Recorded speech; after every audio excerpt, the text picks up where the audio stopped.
Welcome, Star Wars fans. Today we're going to be looking at, in this lesson, connecting to a Star Wars API. So this API is rich in data, and it's a really good practice API that you can return back details and then make requests, additional requests, to get even more information from the JSON data that's being returned back.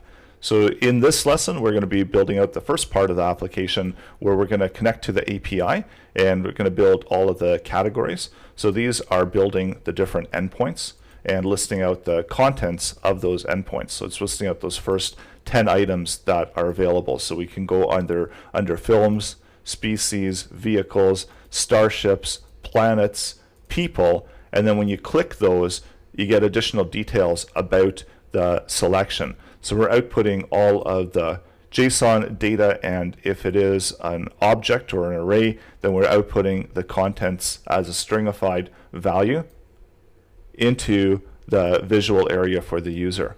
So we need to still add some styling and make some additional tweaks and updates because there's a lot of data that's coming back. So that's going to be coming in the upcoming lesson, but this lesson we're setting up the basic structure of the application.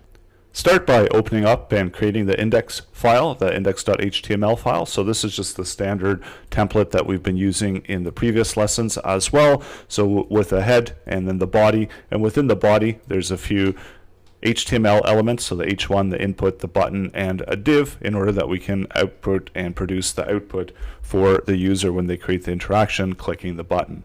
And for the JavaScript, so it's linking to app8.js, and then here we're selecting the 4 elements from the page, and on the button we've added in a click event. So listening for a click event on the button, and then that outputs ready into the console. So that means that we're ready to go and to introduce and connect to the API. So going over to swappy.dev, so this is where you can find the Star Wars API, so short for Star Wars API.dev. And this is an excellent practice resource where you can connect and get some really interesting and cool Star Wars data back from the API. And there's a number of endpoints for this API, so you can get people, you can get planets, you can get starships, and this gives you a sample of the result that is returned back. So we are going to be connecting to this API and returning back content from the API. So the base root of the API is swappy.dev/API. So let's just select that. And you can also open that up in a new tab. So you can see they've got a testing API area here, and you can see the information that's being returned back. So they basically give you a listing of all the endpoints. So we're going to go through all of these endpoints and return back the content at these endpoints. So that's the first URL that we're connecting to, and I'll just call it main URL and add that into our JavaScript code, so that we have it on hand and we can connect to the other APIs afterwards. So once we make the initial load of the page content, we want to load all of the APIs. So let's add in a window object and add event listener. And this event listener is going to be listening for DOM content loaded. And whenever the DOM content is loaded, then the event is going to fire off. And this is where we're going to update our DOM elements on the page. So let's output into the console and make sure that we're capturing that properly. So we should see whenever the DOM content is loaded that we get the message ready, and so that we have a unique message. Let's output DOM ready.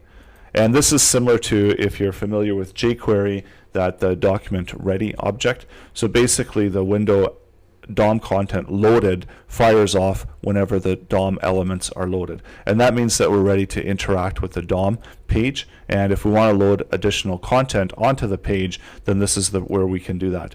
So now that we've loaded that, we want to make a request to the main URL. So let's set up and create our fetch request to the main URL. So fetch, and then the path that we're connecting to, so that's under the main URL, and using then, and get the response object back. And then we want to return the response object and see it, hopefully it's within a JSON format, so we're returning it back as a JSON object. our JavaScript object, and then we can chain together the next promise, and this is where we've actually got the JSON data in a usable format. So let's output that into the console. We'll take a look at the JSON data and then break it apart and then see how we can add it to our page. So these are all the different endpoints. They've got films, people, planets, species, starships, and vehicles. So we want to loop through all of those and output them on the page. So the property name is the one that we want to display, and then when it gets clicked, then we want to load the URL accordingly. So we need to break apart and take apart the object. And we saw that in the previous lesson, that we can loop through the object data and get all of the object information onto the page. Now, in order to do that, we can use the for in statement, which iterates over all the properties of an object that are keyed by strings and ignores the keyed by symbols, including inherited. So basically, if this is the object, we can loop through and we can get the property name, and then using the object and bracket notation, we can return back the property contents of that object. So now that we've got the object and we're outputting it as a property, so we can see that we're outputting it within the JSON variable, outputting it to the page, and that's our object. So we can use the for in statement and set up whatever the property is in whatever the object name is, and iterate through all of that content, and then using the console log, and they're using template literal there in that example. So they're outputting the property, and also then they're outputting the object, so using whatever the object is and bracket notation with the property name, and that should output the value into the console. So let's see what happened. So we see we've got the people, and then we've got the path to where the property name is. So we're outputting into the console, and we can just as easily output it onto the page. So how about we create a new element on the page,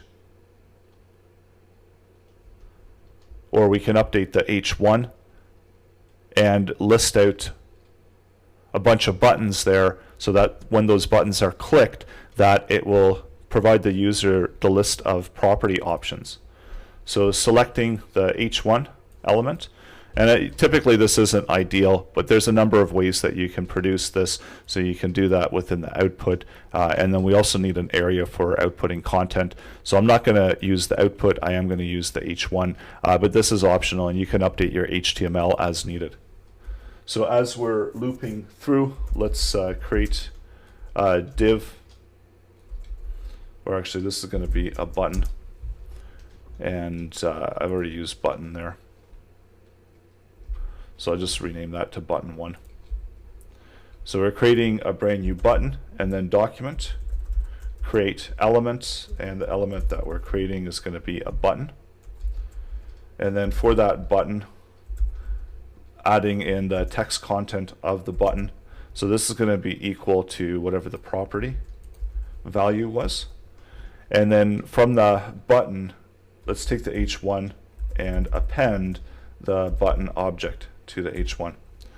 And just before we do that, we'll clear out the contents of the inner HTML of H1. So don't want to have any excess content there. And I do need to wrap this with backticks. So that gives us our buttons. And when the buttons get clicked, then we want to make a fetch request and return back the results on the page. So let's add that in as well. So adding in the button. And we might also want to add a little bit of styling to the button.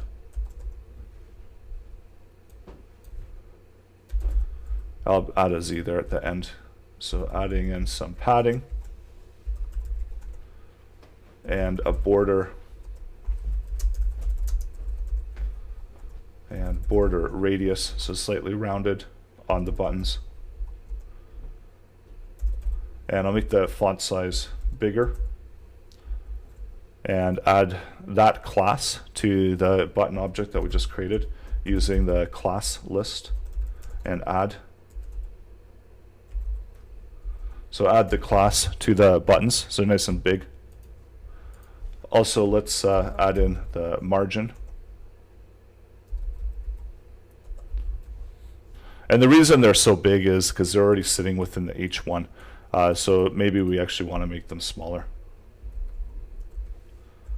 So they're already getting properties from the H1.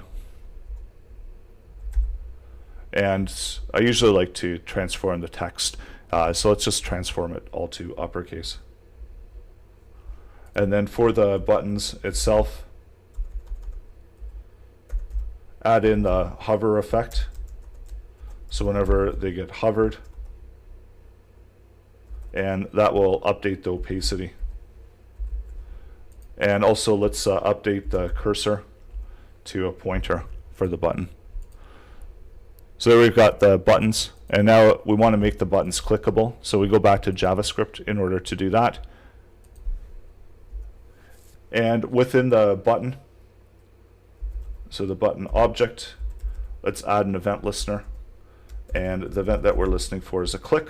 So whenever it gets clicked, then it's going to be getting the data.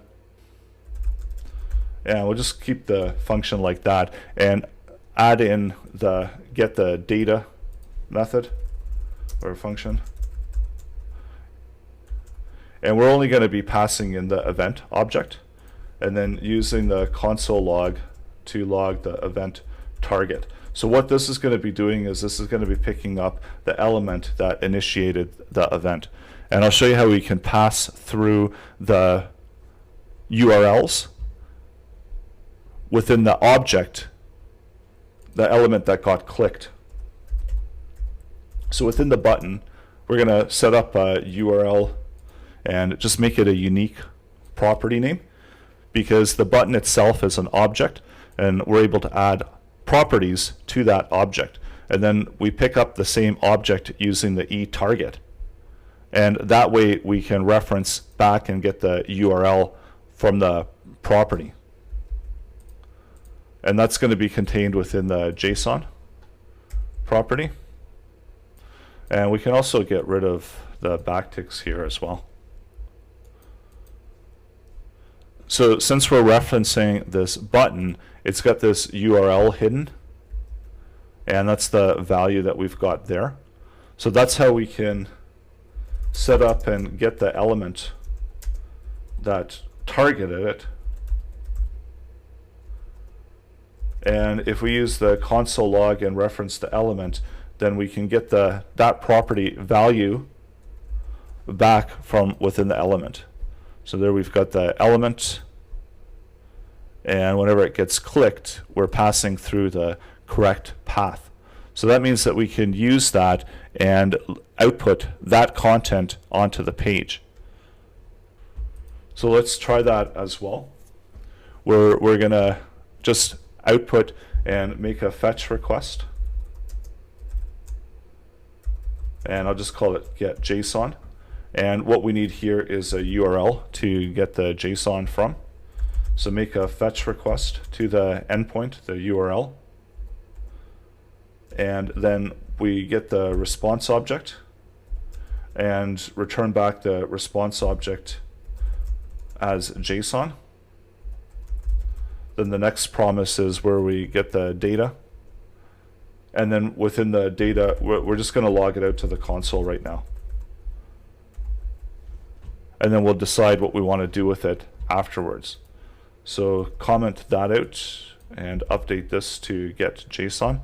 So we're passing in the URL that's being defined over here to the button object properties of URL Z, and that's picking up that value, and then we're just repicking that back up within the get data. So when we click the button, that returns back the count of values and returns back results array, and then also gives us a total here. So we can loop through, and they're all going to return back within the same structure where they've got the results, and all of the results are going to have different property names. So what we want to do is we want to output the results on the page and then have those clickable so that the user can interact with those and take a closer look at the content that's contained within those. And it also does have the next page, so it's got page 2.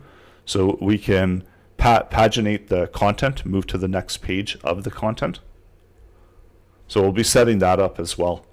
Once we've returned back the content as data, then we can create another function, and this function will build the page, and we're going to return back and retrieve the data. So passing into build data as the next step. And then what we want to do is we want to iterate through the contents. In addition, we want to add in, if there's additional pages, add those page values down below as well. So let's output the data into the console, and then we'll break apart the structure of the JSON object and get it in a usable format. And I'm also going to remove out some of the console content, as we don't need all of this information here. So just comment out some of it. And we want to load, so when the button gets clicked, we want to load all of this information, and we also get an indication of how many pages there are by the count, and also there's next page and previous page. So we want to build out the page options to go to the different pages, but we also want to iterate through the results and create them in the output area. So let's do that first, where we're going to take the data and results and iterate through for each one of the results. And these are just going to be the different items or elements. And let's, for now, we'll console log the elements, as these are the first ones that we want to output. So these are all the different elements, and they're all going to have different properties. So what we can do is we can, and we want to look for consistencies within them. And within the API itself, there's the one consistency is the URL. So they all have URLs to get more information. So we can use that to retrieve additional content whenever it gets clicked. And we're just checking for right now some other consistencies. So they all have names as well. So we can use the name and the URL and output those on the page. So let's list the name, and then there's also URL, and output them onto the page. So take output and update the inner HTML of output. Just clear that. Now let's create an element for the page. So you can just call it div, and using the document create element. So we want to make this element, when it gets clicked, then it will go to make a fetch request to the URL in each one of these, and then output that content within the output area. So that's why we're creating a separate element, and this can be anything, it can be a div, as we're doing this with JavaScript, so making it clickable. And within the div, update the text content, and the text content of the div is going to be the element name. And then take that element and add it to the parent element, so the append, and appending the div. So let's see what happens and how that looks visually. So we've got all of these items here, and we can also add in and do some styling for these. And I'll do this with class. So add in some padding. And also let's do a text align. So center align. Set the width.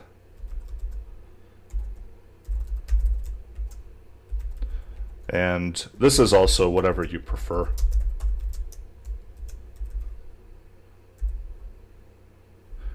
And as I want to make these clickable items, that's where I'm going to be applying the box to that element, so that the user knows that these are going to be clickable. So we can add in a hover effect and others to that. So let's add in the cursor. And also let's do a background color. So background color, and I'll make a black background, and color of the font is going to be white. And I'm going to set a margin for top and bottom of 5 pixels. So let's see what that looks like. And so now whenever they get hovered over, to give them that more clickable type of feel, let's just do the opacity. You could also update the background color. Actually, let's do something different. We'll update the background color to red. It actually doesn't matter, whatever you prefer for the styling. So now whenever you hover over these, and we need to add in the click action. So what the click action is going to be doing is that it's going to be loading the URL content. And actually it looks like Films doesn't have a name within the results. So let's double check that it's name or L title. So do it that way, where so one way or another we'll get some content output there. And usually you do need to, or you should double check just to make sure that it's loading properly. And so now all of them are going to be consistent, and when they get clicked, we want to just load the URL content and loop through all the properties and output the contents of the properties on the page. So now once we click it, so we're going to add in to these elements as well and add the URL. So that's all within the element URL. And whenever they get clicked, so div and add an event listener to the element that we're just creating. And that will just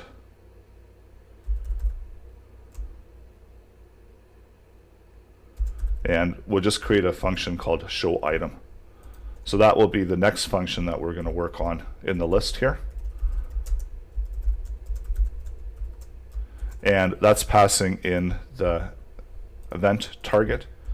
And we'll get the element using the event target. So that way we can console log the element URL whenever it gets clicked. So let's just make sure that that's working. So now whenever I click these, I should be able to load the details of whatever item I've clicked. And that looks like it's working. It should be fairly consistent. So now we can get the details and load it to the output whenever that gets clicked. So that's what we want to do here, is where we want to make another fetch request to this URL and then build the item on the page. So from here, we can just make our fetch request because they're all passing in the URL. And this should all be coming back as JSON, so the response should all be back as a JSON object. And then we'll output it to the page as data. And for now, we'll just console log the data contents. And also, I am going to add in a catch. And let me wrap this with the brackets.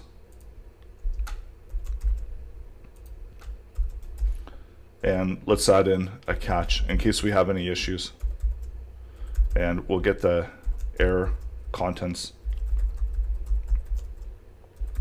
And we can load that onto the page, and we can just output the inner HTML, and we'll just write the error. So if we do have any problems getting the data, then we'll just output error on the page. So it looks like we are able to get the data. And just as we did the for in to get the property values and the object information, we're going to do the same thing. We're just going to list out all of the contents that are being returned back here. And there are some that are arrays. So we have to, as we're looping through, we'll check the data types. So looking for the property and data. So let's update that, and that's actually data. And again, you can shorten it if you want. I usually like to shorten it so it's a little bit easier and shorter to write. So let's see what we get back here.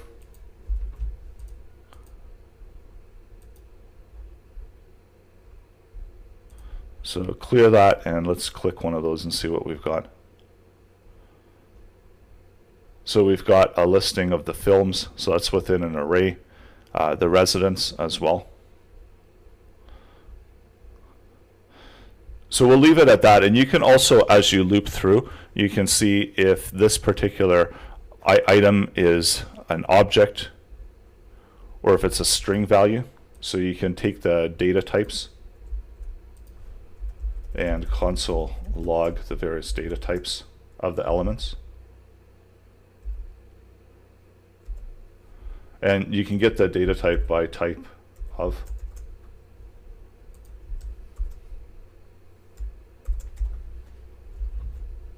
So let's load some content. So see there's a string, and if it's not a string, it's an object. So we can do a check to see if the type of is equal to string, then we're okay to output it. Else, what we need to do is just stringify that value. And let's create a variable for whatever the HTML is. And using a ternary operator, we're going to check the condition to see if it is a string. And if it is a string, then we're okay to output the content. And actually that should be a question mark, and there's the colon for the alternative. And if there is a need for the alternative, then we can use the JSON stringify to stringify the contents of the property object. And let's update the view to toggle the word wrap. And now within the output, so we want to clear the output, the inner HTML, and just set that to blank. And then as we update the output, the inner HTML of output, and using the backticks, we can get the property and then also get the HTML content. So let's see how that works. And so that's outputting those values there.